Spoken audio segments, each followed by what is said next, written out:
পবিত্র কোরআনে উল্লেখযোগ্য ঘটনাগুলির মধ্যে আর একটি উল্লেখযোগ্য ঘটনা সুপ্রিয় দর্শক মণ্ডলী আপনাদের মাঝে শেয়ার করছি। কারুনের সম্পদ প্রথিত হওয়ার ঘটনা। বনি ইসরায়েল নবী হযরত মুসা আলাইহিস সালাম সমুদ্র পার হওয়ার পর নেতৃত্ব ও কর্তৃত্ব হযরত নবী মুসা আলাইহিস সালাম ও হারুন আলাইহিস সালামের উপর ন্যস্ত ছিল এবং হযরত নবী মুসা আলাইহিস সালাম স্বীয় ভ্রাতা হযরত হারুন আলাইহিস সালামকে বাইতুল কুরবান তথা কুরবানি ও উৎসর্গীয় দ্রব্যের তত্ত্বাবধায়ক নির্ধারণ করলেন।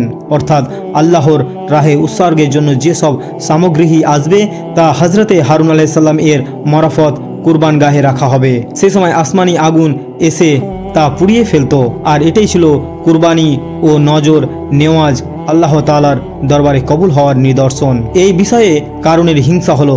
সে বলল, আপনি নবীও আবার কমের সর্দারও, আর হারুন কুরবান গাহ এর তত্ত্বাবধায়ক হবে? কিন্তু কোনো বিষয়ে আমার কোনো ক্ষমতা ও কর্তৃত্ব থাকবে না কেন? তা কি করে সহ্য করা যায়? অথচ আমি তাওরাতের হাফেজ ও আলেম।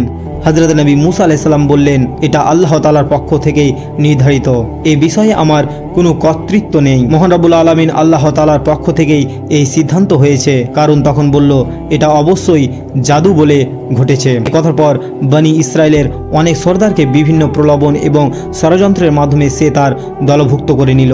এভাবেই উভয়ের মধ্যে সংঘাত শুরু হলো। এরপর আল্লাহ তাআলা যখন যাকাত ওয়াজিব করে দিলেন, হযরত নবী মুসা আলাইহিস সালাম কারুনের নিকট এসে প্রতি 1000 এক দিনার স্বর্ণমুদ্রা যাকাত তলব করলেন। কারুন হিসাব করে দেখল এতে তার প্রচুর অর্থ হাতছাড়া হয়ে যায়। ফলে সে চিন্তিত হয়ে বনি ইসরায়েলকে একত্রিত করে বলল, এতদিন যাবৎ নবী হযরত মুসা আলাইহিস সালাম যা বলেছেন তা তোমরা সকলেই মেনে নিয়েছো, কিন্তু সে তাতে সন্তুষ্ট হয়নি। এখন সে তোমাদের মাল সম্পদ গ্রাস করার ফন্দি করেছে।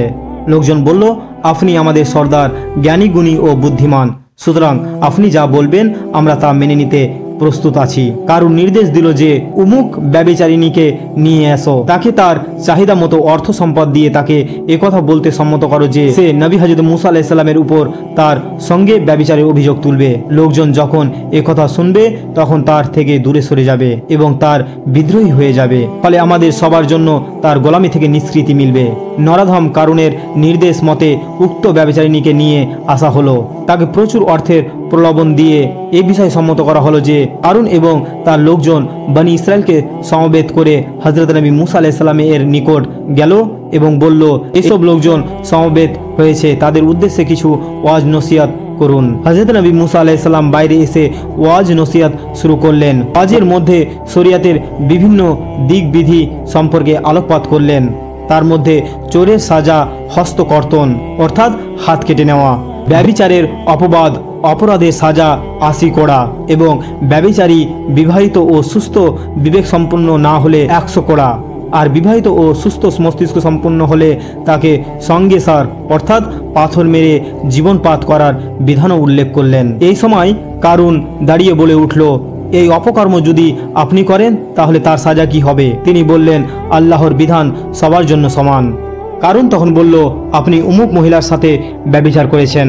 হযরত নবী মুসা আলাইহিস সালাম বললেন, তাকে ডেকে নিয়ে আসো, যদি সে স্বীকার করে তাহলে সত্য হবে। সুতরাং উক্ত মহিলাকে হাজির করা হলো। হযরত নবী মুসা আলাইহিস সালাম তাকে বললেন, হে মহিলা, সত্যি কি আমি তোমার সাথে কখনো এই অপকর্ম করেছি যা এরা বলছে? আমি তোমাকে সেই সত্তার দোহাই দিচ্ছি যিনি বনি ইসরায়েলের জন্য সমুদ্রে রাস্তা করে দিয়েছিলেন এবং তাওরাত নাজিল করেছিলেন, তুমি ঠিক ঠিক বলবে। উক্ত মহিলা তখন তাদের শেখানো কথা ভুলে গেল এবং বলল, এরা মিথ্যাবাদী। কারণ আমাকে এই পরিমাণ অর্থ দিয়ে আপনার উপর ব্যভিচারের অপবাদ আরোপ করতে বলেছিল। কারণ একথা শ্রবণে চিন্তাগ্রস্ত হয়ে গেল এবং মাথা নিচু করে ফেলল। অন্যান্য নেতারা নিশ্চুপ হয়ে গেল। সবাই তখন মহান রব্বুল আলামিন আল্লাহ তাআলার আযাবের ভয়ে ভীত হয়ে গেল। হযরত নবী মুসা আলাইহিস সালাম সিজদায় লুটিয়ে পড়লেন, কেঁদে কেঁদে আরজ করলেন, হে আমার পারওয়ারদিগার, এই দুশমন আমাকে যথেষ্ট পরিমাণ কষ্ট দিয়েছে, আমাকে সে লাঞ্ছিত অপমানিত করতে চেয়েছে। যদি আমি সত্য রসুল হয়ে থাকি তাহলে আমাকে তার উপর ক্ষমতাবান করো। মহান রব্বুল আলামিন আল্লাহ তাআলার পক্ষ থেকে ওহী এলো, নবী হযরত মুসা আলাইহিস সালাম মাথা উত্তোলন করো এবং জমিনকে নির্দেশ দাও যা তুমি চাও সে তা পালন করবে। সুতরাং হযরত নবী মুসা আলাইহিস সালাম জমিনকে নির্দেশ দিলেন যে কারুনকে গ্রাস করে নাও। মাটি কারুনকে গ্রাস করতে শুরু করলো। আস্তে আস্তে সে মাটির মধ্যে যেতে লাগলো। কারণ হযরত নবী মুসা আলাইহিস সালামকে মুসা মুসা বলে চিৎকার শুরু করলো, অপরিসীম কান্নাকাটি করতে লাগলো। এমনকি সে ৭৭ বার হযরত নবী মুসা আলাইহিস সালামকে ডাকলো, কিন্তু তার ডাকে কোনো উপকার হলো না। অবশেষে মাটির অতল গহ্বরে তলিয়ে গেল।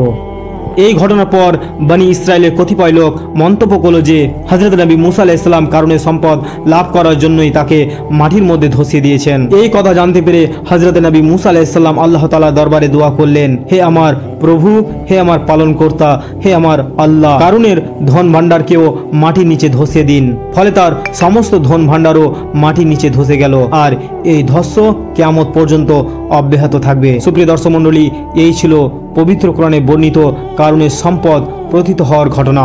আপনাদের যদি এই ধরনের ঘটনা ভালো লেগে থাকে অবশ্যই আমার এই চ্যানেলটিকে সাবস্ক্রাইব করে পাশে থাকবেন। আসসালামু আলাইকুম ওয়া রাহমাতুল্লাহি ওয়া বারাকাতুহু।